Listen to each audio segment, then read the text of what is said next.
We're live. Live. Live? All I said was don't fart on the microphone.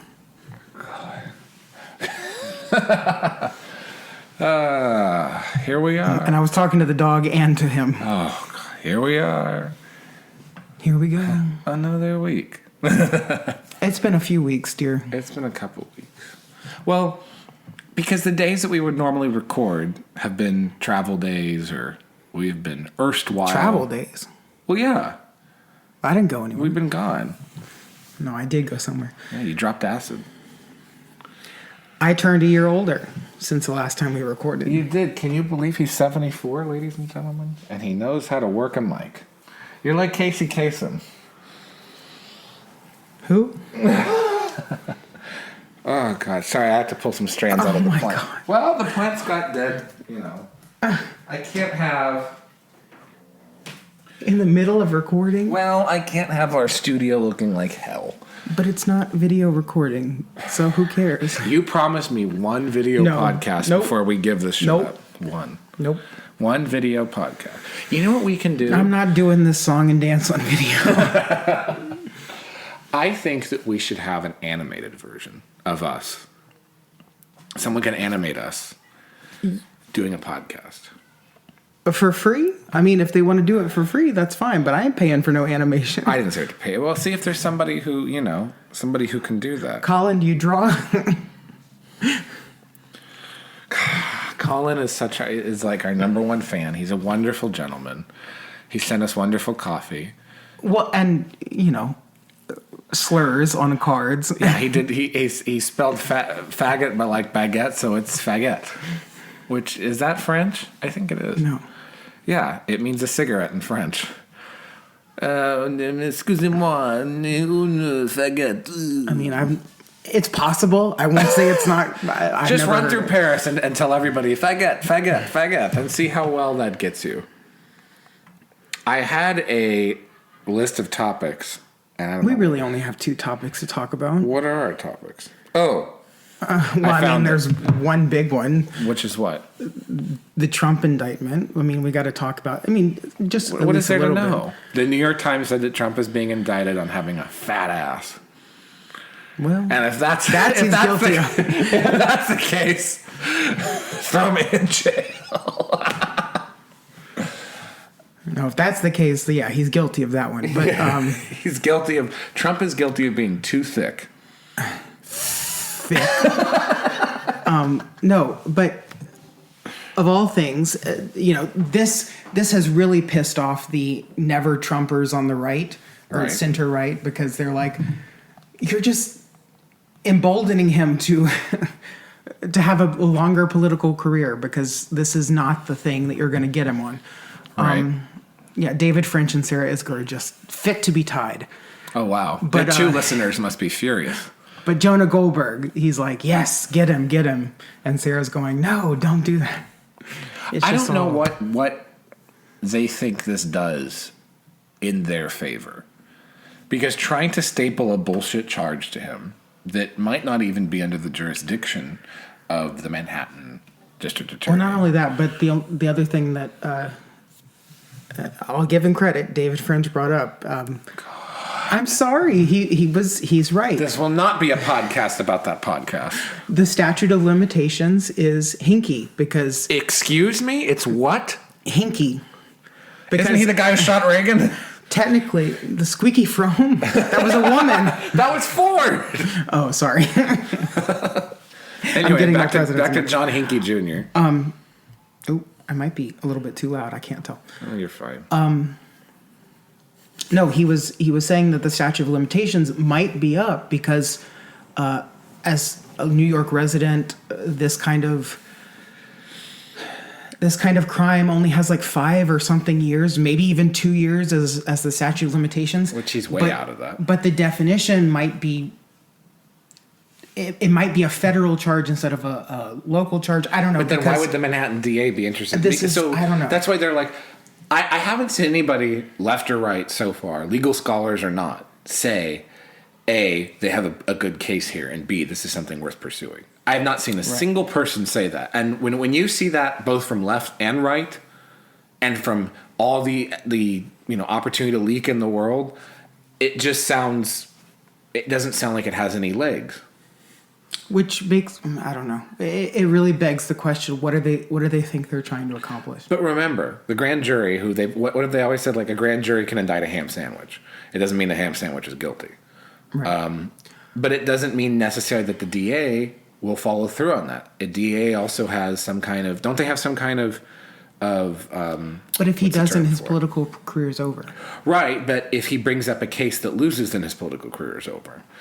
So either way you look at it, Alvin Bragg is going to be like, under the jail. I was going to say he's going to be one of the Hollywood squares. That's it. Alvin Bragg is going to be on next season of Dancing with the Stars, one way or another, because he doesn't have a case. I don't know.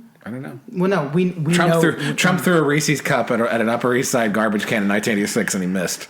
And now they're trying to indict him for it. Sorry, to go back just for 2 seconds. It is an interesting question because no one has ever really challenged jurisdiction / statute of limitations based on someone's residence. Because he lived in Manhattan. Well, no, he had residence in New York, but he lived technically in the White House and in Florida. Which is actually funny because so many people are Florida residents, but they also live in New York. And so it's like, there's like that 6 month plus a day rule or something like that where you have to spend your time. So they fly on like June 1st or July 1st or whatever to prove that they're still residents of that state that they don't live in all the time. So technically, he's on the right side of that rule because he spent the majority of his time in Washington, D.C., and now spends the majority of his time in Florida. Right. So there's all kinds of legal questions with this, and they're just going to have a hard time making anything stick. Which makes me think that their only argument that they have here is their thing is like, just sweat it out and get him in a courtroom and preoccupied with that when he can otherwise be campaigning. So just preoccupy him with legal nonsense while he should be out doing, he has to do a deposition, but, he can't do the debate or something like that. Which wouldn't surprise me. Just pay lawyers to do that shit for you. Well, you can't pay a lawyer to do a deposition. I know, I get it. I'm no listener of the discharge, but I do know that you have to do a deposition yourself. Well, we'll see what happens. I just want to see this. I want to see his mugshot. If he ever gets arrested, I want to see I want him to have multiple mugshots like Lindsay Lohan in my commemorative coaster set, because I think that would be great. Like, he has like slightly more eyeliner in one of the mugshots. No, I want him to look like the paparazzi mugshot that I posted yesterday, completely out of context, and like 3 people understood. I think that Trump may be facing some legal charges, but who isn't facing legal charges is El Cholo Restaurant. Now that's a transition. I thought you were going to say Gwyneth Paltrow. No, that's a transition. That's a transition. El Cholo Restaurant is turning 100 years old. It's a Southern California staple. It's a family-owned restaurant. And who's that old fuck walking by? It's a family-owned restaurant, and for $25,000 donation to the City of LA Children's Hospital, they will name a margarita after you. And never in my life have I wanted to have a Patreon or a Patron. Yeah, send more us than now. Send us donations. $25,000. And send us donations adding up to $25,000. Yeah. And we have a few listeners. Each of you, and we can have the Thought Criminal margarita. Right. Each of you throw in $1,000 or so, and we'll get there. The problem with this, though, is I feel like, let's say you go to the end of this and you want to come up with a margarita. What if you suggest something that is outside of their normal, like they don't have prickly pear throughout the year? Are they still going to put it on their menu? Or they're like, no, choose from what we have. And so you're like, okay, I'll put Sambuca and Galliano. Oh, God. That sounds horrible. That sounds horrific. So I want a margarita named after me if it's the last thing that I do. But by definition, does a margarita have to have tequila? Can you make a vodka-rita? I mean, yeah, if you're a communist. Well, margarita has to have tequila. What's wrong with you? I mean, sometimes I just feel like vodka. You know me. I'm a vodka bitch. Anyway. Because you're a communist. This whole time. Well, I think, being at El Cholo yesterday, where not only is the restaurant 100 years old, but some of the customers were, because there was a birthday there.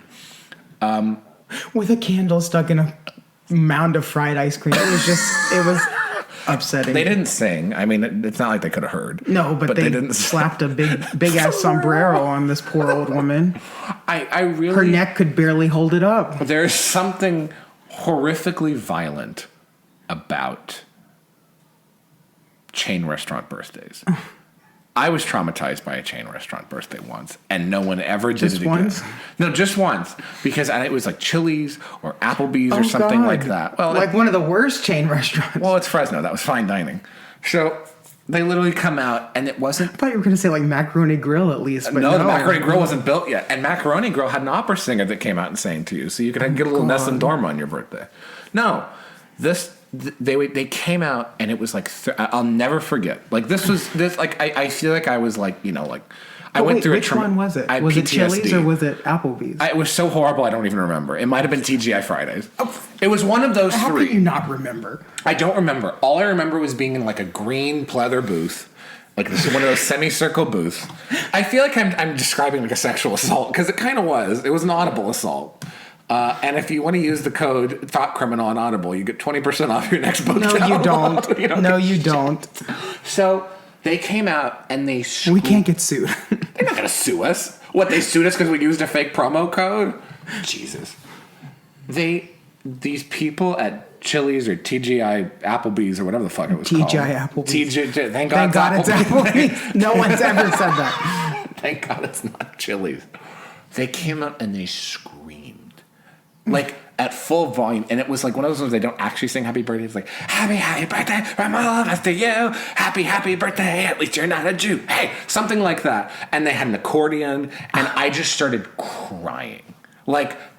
Just sobbing. Because it was so upsetting. This was like 2 weeks ago. It was so upsetting. And it made me realize just the terrorism contained within this was like my Edward Said radicalization. Like when they came and saw like the dancing in Virginia in 1955 and he developed Al-Qaeda or whatever. Like this was my radicalization to realizing how horrible chain restaurant birthdays were. Have you ever had a chain restaurant? I was like 3 or 4. I don't know. Oh, okay. I was a kid. Well, okay. So it was like it was a foundational memory. Yeah, it might have been one of my first memories. My first memory was the trauma of a chain restaurant birthday. It explained so much about me. I was about to say it explains so much. My first memory involved an accordion and people screaming a non-traditional song. A birthday song written by Kanye. At least that's how you just sang it. Leave my future president alone. What about my future president? She's a countess. No, Caitlyn Jenner's not a countess. Honestly. No. I can count to 3 because that's what I got on this par 3, you son of a bitch. I love that Caitlyn's just getting increasingly drunker and more aggressive on Instagram videos playing golf. It's wonderful. God willing. God love her. But we can transition to very quickly talking about my birthday. I think we had a lovely time. We did. We went to Bourbon Street. Yes. We went to Louisiana. We went to Commander's Palace. Yes. We ate good. Which, by the way, Commander's Palace, I think, is the best restaurant in the United States. And a lot of people would agree with me on that. And it was reasonable. Yeah, it wasn't like $75 a person or anything insane. It wasn't some. It was reasonable for the best food you'll ever have. So it's like, what? That makes me more. I can still taste the bananas Foster. I can still taste that turtle soup. That was really good. They're like snapping turtles. Don't write in. I just don't understand why you people are eating turtles. They're endangered. No, they're not endangered. They're not in Louisiana. Not in Louisiana. They're pests. So it was delicious. We had a hand grenade. Yes. We had a hurricane. Yes. And we had a, what's it called? The vampire drink? Voodoo drink. The purple drink from Lafitte. Yeah. And we had some wonderful food, and it was beautiful. And then I took them to Baton Rouge, my hometown. Yes. And that wonderful cocktail bar. Yes, and showed them the Capitol and all the wonderful things. It Yeah. is a nice city. You took me to know, many rooftops people- and didn't push me off. People can shit on Baton Rouge all they want, but it is a nice city. I'll tell you what, as far as state capitals go, it's better than Sacramento. Did the dog just fart? Unless that was you. That wasn't me. At least he's over there. Look, The windows open is blowing this shit. way. Well, I'll give you this. Baton Rouge was better than Sacramento. Sacramento's hell. I've never been. Oh my god. And I never hope to go. So, but yes, I had a wonderful, wonderful birthday, and these guys treated me very nicely. And For once. yeah, Fan hug. but not a transition to the final topic that I wanted to discuss. Well, no, you didn't. You got back to we missed something. And this was supposed to be the title of this episode. El Cholo is a queer-coded space. Oh. We were talking about how there's no... We were watching something the other night, and it said, like, the lesbian and gay, or the gay and lesbian, or something like that. And I said, you can't say gay and lesbian anymore. It was on Real Housewives of Miami. Yes. So they had, like, what was it, a fundraiser for the gay and lesbian community? Right. And that was back in, 2012 when that was Right, shot? this was less than 10 years ago. And they were like, oh, it's a gay and lesbian. Like, everyone's Right. like, okay, yay. Like, there was no queer, there was no trans, there was no nothing. Yeah, Even she though- didn't even say LGBT community. No. She said the gay and lesbian community. Correct. So not even the bis were included. That's No. for you, Colin. And they had Mama, and they had the dear, the late great Mama Elsa, and Elaine Lancaster Fighting. Hit with my pocketbook. It really is like the 3 minutes of Mama Elsa threatening a 6'4" drag queen really is peak Based television. drag queen. Base drag queen. Who I love Elaine Lancaster because what's his name, Rick? No, oh shit. Jack. James. James. He follows me on Instagram or on Twitter and Facebook or something like that, and he'll post stuff like the Biden crime family, and I'm like, yes. And was really good friends with Rush Limbaugh, but still did a few seasons as the first drag queen friend of the Housewives, which I think that's a hell of an arc. You're really covering the spectrum there. Like you. Exactly. On the autism spectrum. On the autism spectrum. So no, but it's wonderful TV, and you should watch it. But you were saying, besides El Cholo being a queer-coded space, It's just a queer-coded sounds like a type of batter. It also sounds it's oddly it's sexual. queer-coded. It sounds oddly sexual, and I don't like it. These fries are queer-coded. But This fish and chips is queer-coded. well, it also sounds like a nail, the nail technician. You put a clear coat on there. Put a queer code on my... No, the very last thing I wanted to at least bring up. This will be a short episode, but I mean, We're really giving our listener what they want. we have to talk about. I know you don't want to, but What we is have to Alto? talk about the shooting a little bit because it was trans related and all of these What people. is there to talk about? Well, there really isn't much to talk about because we don't know the facts yet. But I've heard so many people say, well, what does it matter if the person was trans? And I'm like, the little bit that we do know that the police chief of Nashville did say was that he's fairly certain that the Christian school was targeted because it was a Christian school. This person resented having to go to a Christian school, which was against its sexuality or gender identity Are or you whatever. misgendering a dead tranny?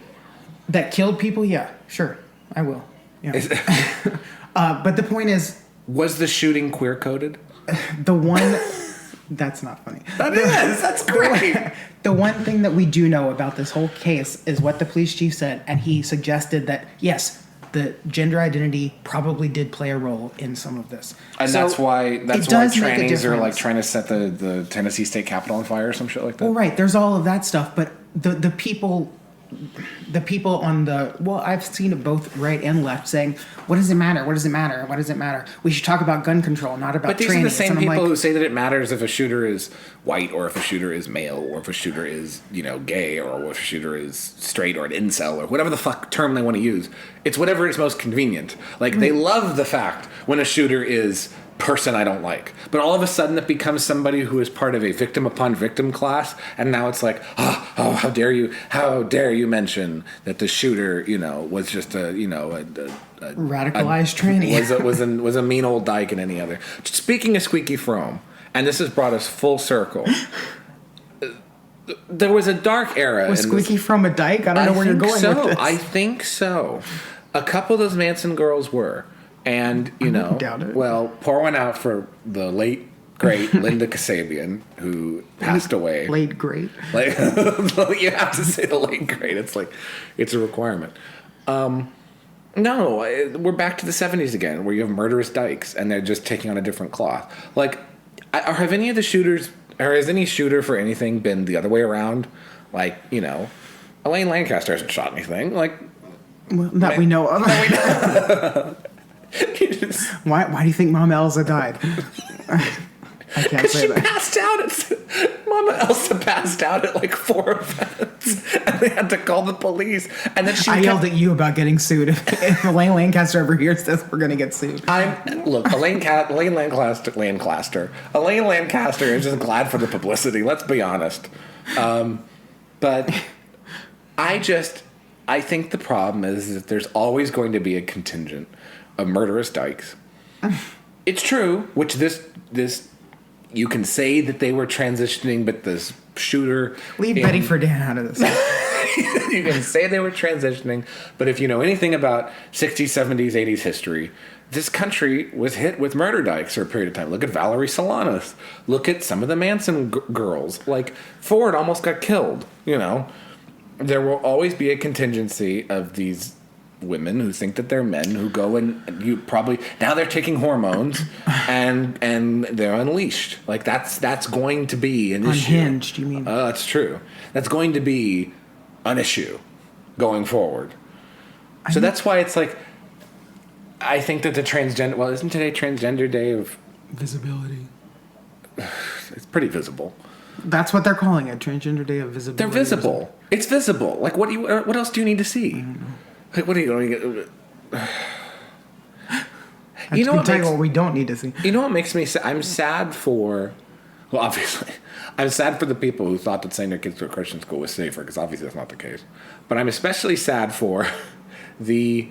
male to female trannies who are just sitting there, like, trying to scrape together money for hormones and, stealing stuff from Sephora just to put an outfit together. Because I don't think that male-to-female trannies should be lumped in with female-to-male trannies. I think it's a very different mindset. I don't think it's the same community. In the same way that they want to, kind of like meld gays and lesbians together, even though they couldn't be more different. Like, you won't catch a gay dead at Home Depot. I think that it's a very different mindset, and it's a very different direction. Because... I think if you look at the numbers, and they've done research on this, there are more girls who are otherwise tomboyish, who would be lesbians any other time and place, becoming, quote, men, like Elliot Page and whatnot, than there are men who really want to forego the cock and balls and become women. I don't think it's a 50-50 split.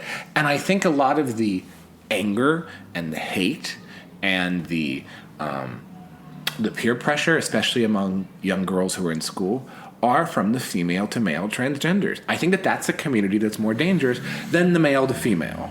I mean, now you have your garden variety perverts like Rachel Levine and stuff like that, and Sam Brinson, the five-finger discount. But I think that by and large, the male to female transgenders just want to wear dresses and, and just be women. It's the female to male transgenders that have become militant and demanding acceptance and affecting girls in school and things like that. They're the ones, and they've been overlooked in this situation because everyone's worried about the men going in the women's restroom, like as they should, like, or the men competing in women's sports. Like, that's become its own world. But it's the female to males that have been kind of gone under the radar, but they've been the driving force here in the same way that a lot of the radical gay activism was not Larry Kramer as people think. It was the mean dyke. Okay.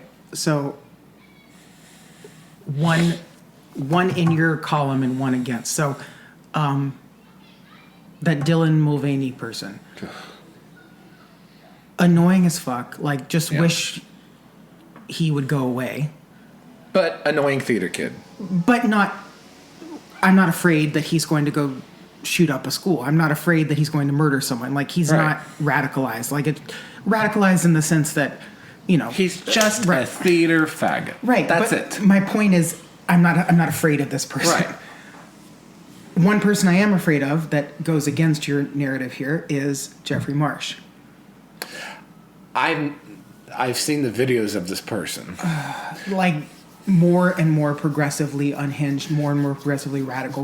Because like the more and more like telling kids like don't tell your parents, like that's the creepy part. Well, no, that's creepy. But he's also had some videos somewhat recently of like almost threatening, like these people want to silence me, these people want to erase me, but they're not going to, and you just watch, and like that creepy smile, like I'm going to get you type thing, like the Wicked Witch of the West. I'm going to get you. Fuck casting Lady Gaga for Joker too. They should just have Jeffrey Marsh. Honestly, yeah.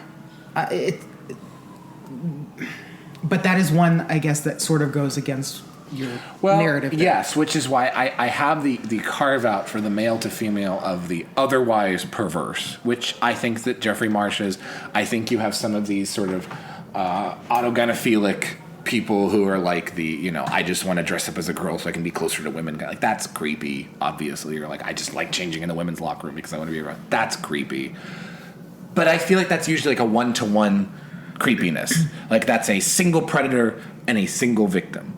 I'm talking about the people who are society-wide victims or creating society-wide victims because you have like this person who went to shoot up the school and was apparently aiming for the pastor that was counseling them and aimed for the person's 9-year-old daughter. That is an insane, beyond insane ideology. Like, even Al-Qaeda is more discriminatory about their targets than that. Like, even they're like, at least keep the toddlers out of it. But this is like, that's a whole nother level of evil.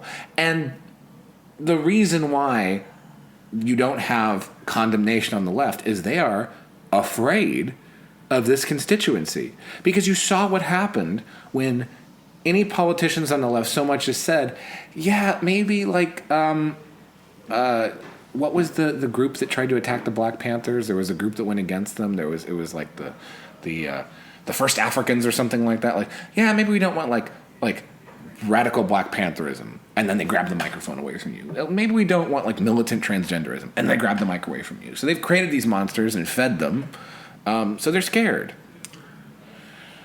Okay, last sort of thing here. Just because I was listening to the recording of it earlier today, Greg Gutfeld said, I think, gosh, was it yesterday? Yeah. Yeah, I think it was on yesterday's episode of The Five. Sorry. Greg Gutfeld said, where are the women? He said, I'm tired of being a man talking about this transgender stuff, especially with, taking over women's spaces, taking over women's rights, and just completely discounting women completely with the sports and all of that stuff. Why are the women not stepping up and saying anything? And I thinking about what he's saying, there are plenty of women who do stand up. But it's usually first wave feminists. Right, so what's going on? Because it's thought-provoking, at least. I think women are half the reason why we're in the situation that we're in with these people. I think that in a, quote, patriarchal society, this wouldn't be a demographic of people we would have to worry about necessarily. But I think that they are, by and large, enabled by women because the women are the ones who their daughter tells them, oh, I'm a girl and I want to be a boy and I'm 9 years old. And the women are the ones that are in the custody discussion saying, your father's not using your pronouns, we're divorcing you and you can use your pronouns. And here, put on a dress. Or, here, you're a boy now, everything like this. I think that there is a... But isn't that feeding into the patriarchy of saying, okay, being a woman is not good. We don't want to do that anymore. Of course it is, but they don't care about being intellectually consistent. This is about emotions. They really don't. Like, that's not... No one's sitting there and deconstructing that argument that way. No one's sitting at a kitchen table like we are, and they're like, well, maybe I am feeding into the patriarchy if I tell my daughter that she can't be a woman anymore, she has to be a man. No. And that she shouldn't want to be a woman. Like, no, it's a perversion of thought, and it's, I think, by and large, driven by women. In the same way that a lot of bad ideas are. Oh. Well, on that note. Well, I could probably think of a lot of examples where men drove some bad decisions, but anyway.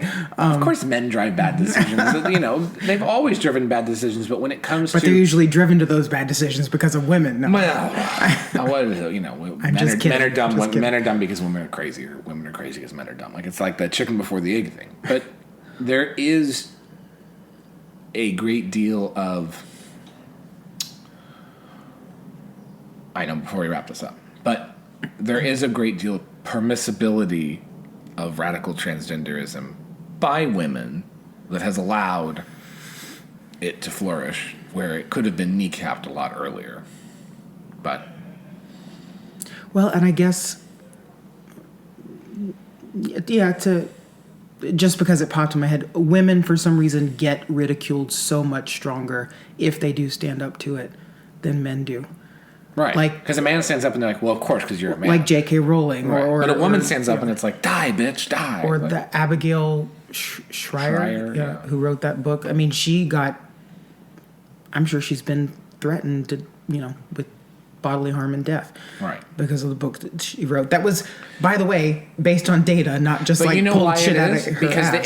They expect men to be not okay with transgenderism, and they'll just make up sexual arguments like, well, just because you don't want to sleep with one doesn't mean we're not valid or something. But they can kind of dismiss that. But if a woman who they automatically think is on their side goes against it, then they reserve their greatest hate for that, because they're like, you are a minority and you should be with us as a minority, which is why you have the same people who are part of the radical Chicano groups wearing Free Palestine flags, wearing trans rights or human rights things. Like, they're just changing out their wardrobe based on whatever pet issue that they believe in, and it's all the same communistic ridiculousness.